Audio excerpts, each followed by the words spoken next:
Another controversial victory, another split decision victory, but either way, Mackenzie Dern, I have to say one thing off the bat, and I have to give her all credit. Credit to her, credit to Jason Perillo. She has now entered the territory of a Brazilian who is of the likes of a Rani Yaya, who is of the likes of a Claudio Silva, who is of the likes of, I can walk forward with full abandon, reckless abandon, and throw a big power your way, because guess what? What are you going to try to do? Take me to the ground? Please. How about this? How about you don't want to take me to the ground? You're so scared. I'm going to jump. I'm going to pull guard on you and throw a little cheater tactics in there to get the job done. But it's okay. The referee didn't say anything. I have to comment on this real fast. So yes, Mackenzie Dern, dangerous, bro. Striking is looking phenomenal. I love it. She did one thing against Tecia Torres that I'm like, she should not have been able to get away with this, but she did anyways. She basically pulls guard, right? She grabs Tecia Torres, but one thing she does is she sticks both of her toes in the cage. Has basically a can opener, right? Double overs, has on the back of Tecia Torres' head, and then uses it to kind of start adjusting to get the body lock on her, to get the body triangle, right? But it's so difficult to do that in a regular match because of the timing, right? The timing, when you don't have a cage assisting you, you have to do it quick. You have to get on there, and if it's not fully locked in, you have to start adjusting while you're already in the air. But in this situation, she had plenty of time to stick those toes right in the cage, adjust the hips, get over, attack the Kimura. And I was like, all right, bro, I love the jiu-jitsu. Mackenzie Dern, you're awesome, but also you got away with one. And I'm going to be watching next time. Just like fingers, you shouldn't be able to put toes in the cage either. Either way, brother, it was a spectacular performance of a display of dominance in that second round by Mackenzie Dern, when it showed that her jiu-jitsu is just worlds above any of these fighters. I said going into this fight that Tecia Torres had never fought a true jiu-jitsu specialist like Mackenzie Dern, and I think that still holds true.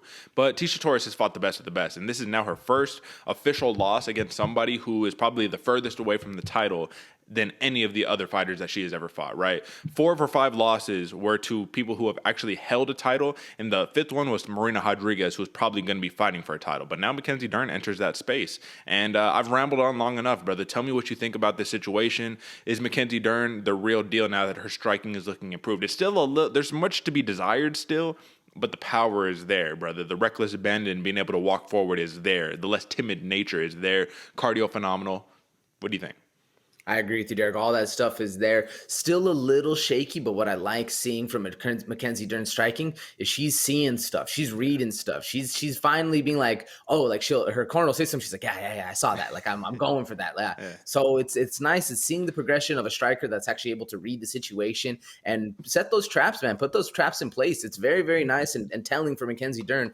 I'm excited to see how much more she grows. And earlier, Derek, you gave credit, to the jiu-jitsu, to all the stuff that Mackenzie Dern is going. I got to give a little credit to Tecia Torres, man. And not just her and her general, but her tendons and her shoulder girdle and all that muscle in that shoulder, because that damn Kimura was deep, bro. Deep. And holding on to, especially not like when they hit the ground, yeah, even deeper, sunk in even deeper. But while she was holding her body up, putting whatever 125, 130 pounds of weight that Mackenzie Dern had on your shoulder and being able to not tap, impressive by Tecia Torres, man. This was a very good fight. And I was telling Derek when the mics were cold, I wouldn't have been upset if Tecia Torres would have won this fight. Yeah. This was such a good fight, so close. Where I'd have been like, okay, yeah. I mean, I could see it. I could see this one happening. This is one of those ones, man, an amazing fight.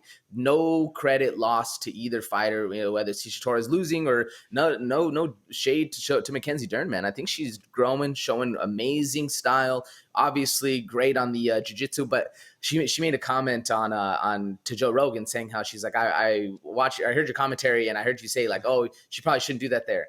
I wish she wouldn't think that way. I wish she would think, fuck it, I'm gonna tap that. I'm gonna snap in this dude's arm or this lady's arm, any chance I can get, because that's the game. But I guess it does make for a more fun fight coming from a striker, so it makes sense. But either way, yeah. I mean, believe it or not, man, what they were talking about specifically for that example was that Mackenzie Dern was saying that Joe Rogan was saying, I wish that she would just pull guard, right? And she's saying, well, I'm trying to get away from pulling guard because everyone knows me as just the jiu-jitsu girl.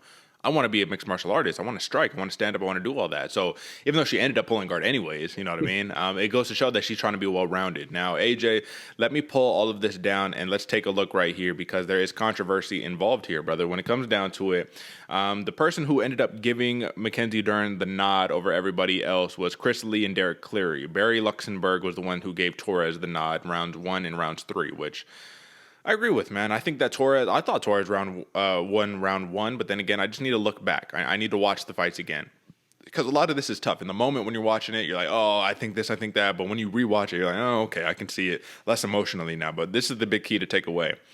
It's almost split, but let's do a little count. 2, 4, 6, 7. 2, 4, 6, 8, 10, 11. 11-7 in favor of Torres in terms of the fan vote, the media vote.